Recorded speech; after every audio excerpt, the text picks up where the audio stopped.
Леоніде Павловичу, в цьому році в Чорноморському державному університеті імені Петра Могили відкрилися ще нові спеціальності. По-перше, хотілося б дізнатися, які саме, а по-друге, яка справді нагальна необхідність сьогодні у відкритті саме таких спеціальностей?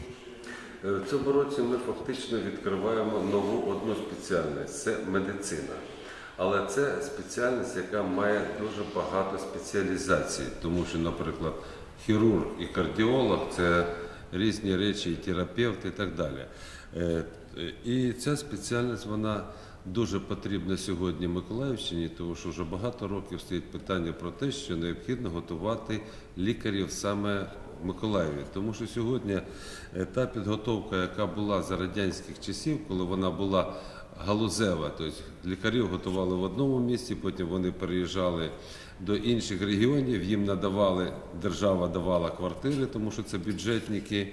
Сьогодні така система неможлива, тому що сьогодні навіть отримати одну-дві квартири для докторів медичних наук, які будуть продуктувати лікарів, сьогодні велика справа, а не те, що давати сотні квартир лікарям, які будуть працювати в всій області. Тому перехід від галузевої до територіальної системи підготовки, він сьогодні це вже є, знаєте, аксіома, від цього ми нікуди не дінемося.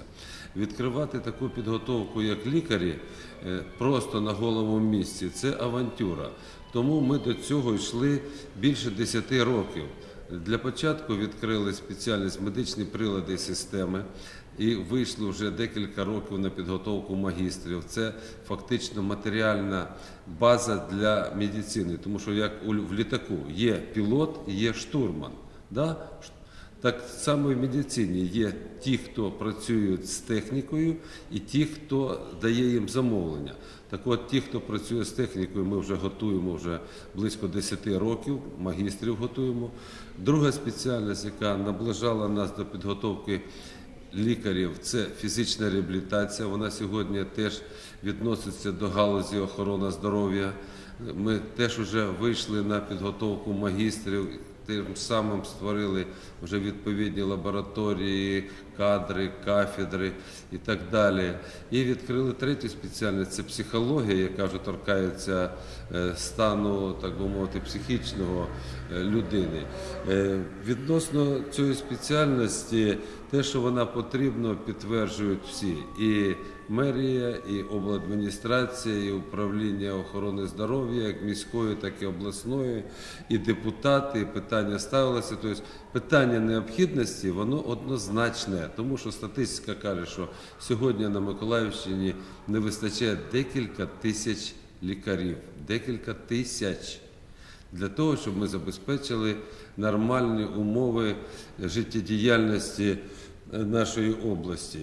З точки зору того, що ми отримали ліцензію на магістра, це вимагає пояснення.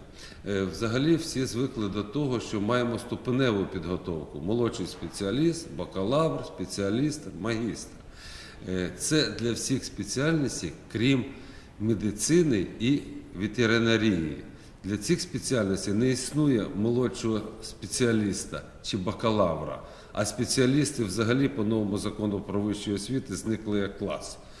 Тому лікар може бути тільки з повною вищою освітою, а повною вищою освітою сьогодні є тільки магістр. Тому нам з одного боку пощастило, що ми отримали ліцензію на підготовку магістрів, а з другого боку отримати ліцензію на підготовку магістрів – це значно складніше, ніж підготувати ліцензію, отримати ліцензію на спеціаліста. Сьогодні змінилася система отримання ліцензій.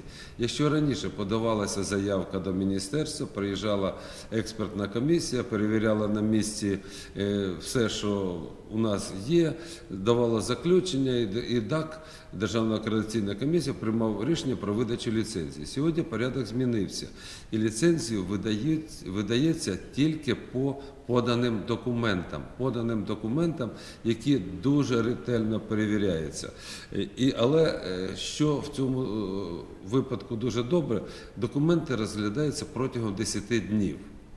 І нам довелося 5 разів доопрацьовувати матеріали. Тому що є, наприклад, такі речі, що взагалі існує по всіх вимогах до навчального процесу, що 25% дисциплін є вибірковими, тобто за вибором студента. Ми склали такий навчальний план, подали до міністерства, міністерство подивилося, а в чому ще складність? Жоден вуз по цим критеріям ще не отримував ліцензії на підготовку лікарів. Вони подивились, кажуть, ні, давайте краще, щоб не було вибіркових дисциплін, хай всі дисципліни будуть тільки обов'язковими. Знову прийшлося переробляти навчальний план. А що таке навчальний план? Це хто, який викладач викладає яку дисципліну. Знову було прийнято інші дисципліни, знову були інші викладачі, інші навчальні плани, інші програми і так далі, і так далі. Це величезний обсяг роботи. Переробили. Знову потім дивляться матеріальну базу. Ага, ми подали документи, що там будинок викладачів придбали 560 квадратних метрів. А у нас в документах вказано 1100. Вони кажуть, невідповідність поданих матеріалів. У вас в договорі куплі-продажі 550, а у вас 1100. Як це може бути? Ми кажемо, так ми ж його купили, реконструювали, і тепер в технічному паспорті зазначається 1100. Тобто фактично документи одні, але потрібно було роз'яснення. Таким чином постійно йшла робота з міністерством, тому що дехто сказав, їм відмовили. Не відмовили, а просто ми доопрацьовували ці матеріали. Потім вже останній, так би мовити, пункт, який був, так би мовити, в боротьбі з міністерством. Ми вказуємо юридичну адресу університету 68 десантників 10, а в акті передачі майна нам зазначена адреса Акіма 2. Кажуть, шановні, а у вас же там на десантників 10 нема нічого. Прийшлося брати карту, технічний паспорт, представляти в міністерство, де написано, що вулиця Акіма 2, ріг вулиці 68 десантників. Тобто, фактично, ми навіть на цьому 20 років не замислювалися. Завжди нам, так би мовити, вказували юридичну адресу університету, вона скрізь відома на всіх сайтах, а тут виявилося, що у нас в акті передачі майна Акіма 2. Але ці всі речі були узгоджені, воно все було доведено і ми отримали ліцензію.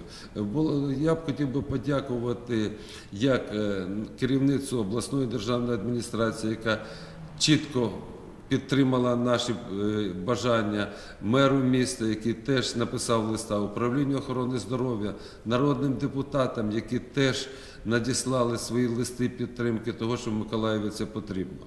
З точки зору кадрового забезпечення, ми в цьому році відкриваємо перший курс. На перший курс у нас сьогодні всі предмети закриті, всі без виключення предмети, які торкаються медицини, які торкаються загальних дисциплін, закриті докторами наук.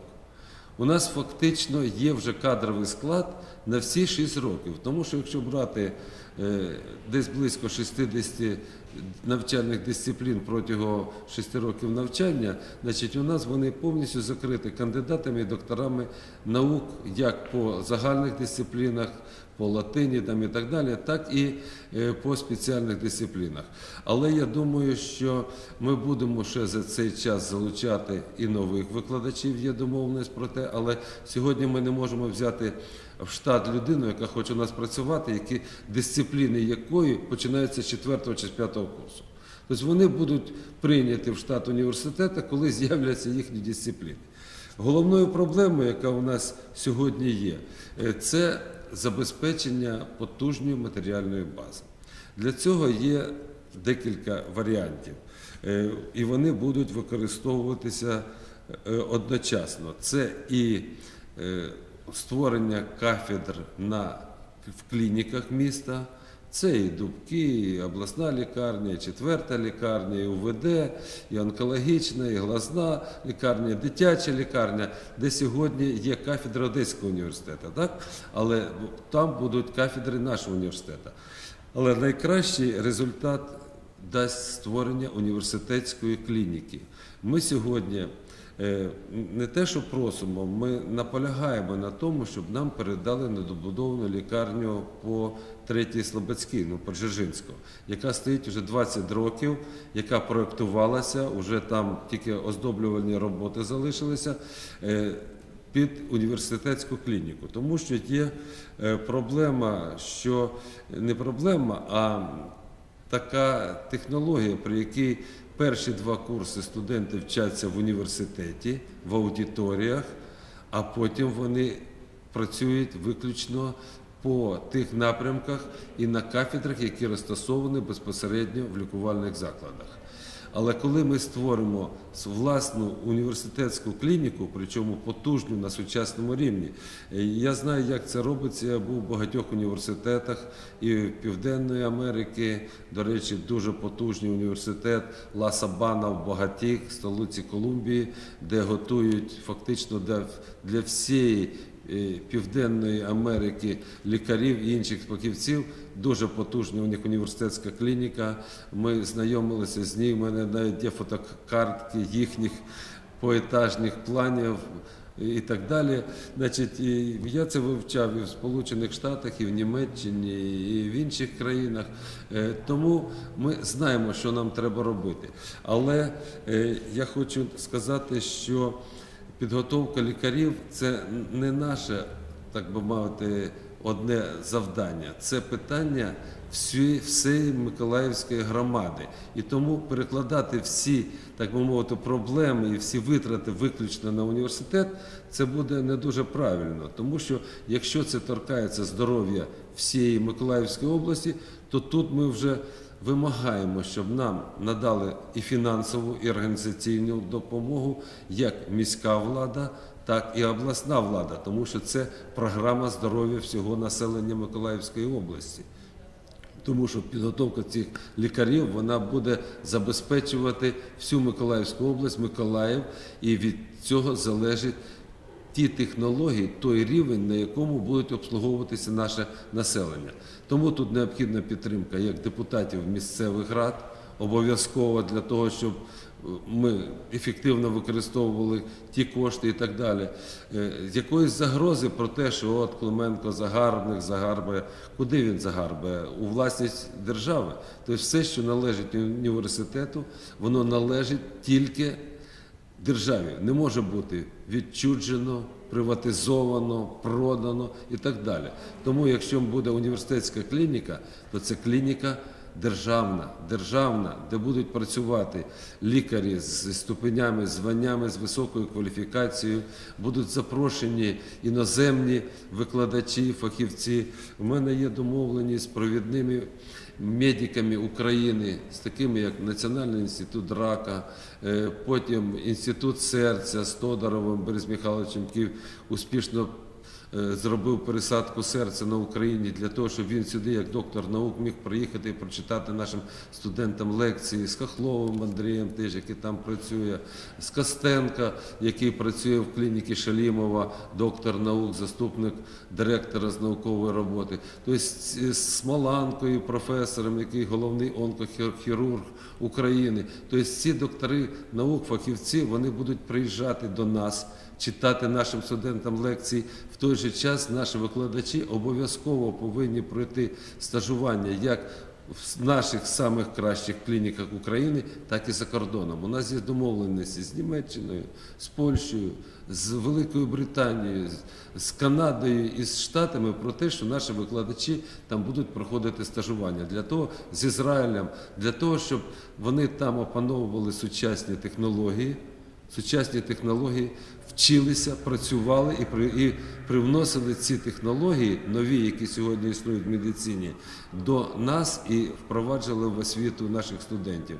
Ми зразу будемо вчити студентів по самим новим сучасним технологіям. Краще нічого не мати, придбати нове обладнання, чим використовувати застаріле ще радянських часів медичне обладнання, яке вже, як кажуть, на ладан дише.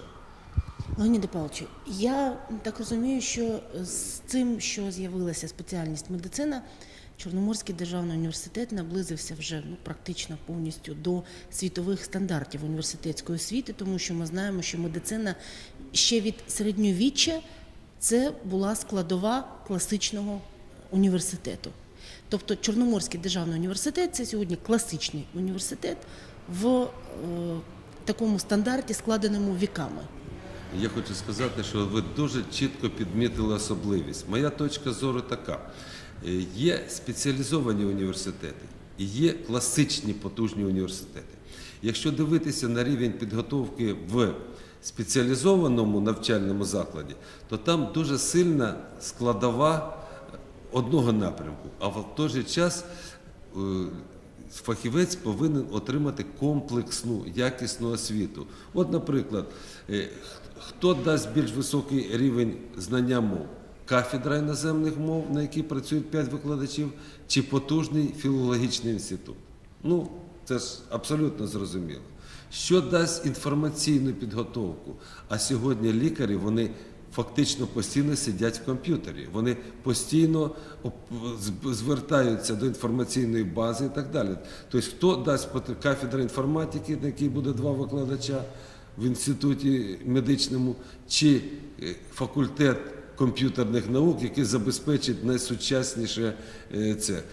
Якщо у нас є ще кафедра медичних приладів і систем, яка проєктує медичні прилади, використовує, то я думаю, що ця спеціальність, вона значно буде підсилювати підготовку лікарів, коли є люди, які можуть, як кажуть, вижати з цього медичного приладу все, що він може.